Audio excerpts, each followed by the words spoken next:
Тұрған суретте түскен мынау мен атаңмын, мынау әжең, мынау арғы атаң, мынау арғы әжең. Ал мынау Беріш Махамбет. Махамбет сенің қалың нағашың. Қазақ тарихынан ойып тұрып орын алатын өр жүрек ақын, айбарлы батыр күйші Махамбет. Қасындағы балдарыңа, достарыңа бұл кісі туралы, Махамбет туралы айтып жүр. Балама бата берейін. Bismillahirrahmanirrahim. Өмір жасың ұзақ болсын, қиялың жүйрік болсын, пейілің жомарт болсын, тілің балдай тәтті болсын.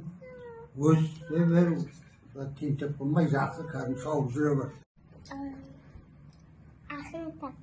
Ой, айнын, дүна бесікте күлгенін көрген ата-анаға бір мұрат. Алдыңа түсіп жүргенін көрген бір мұрат.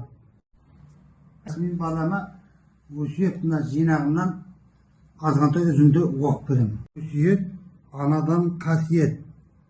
Баланың бас ұстазы ата-ана. Ата бәйтерек, бала жапырақ. Бала ананың бауыр еті, көз нұры. Бала қымбат, немере ыстық.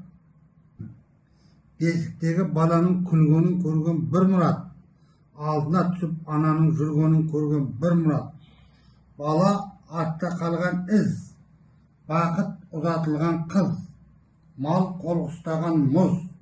Дүниенің қызығы сіз бен біз.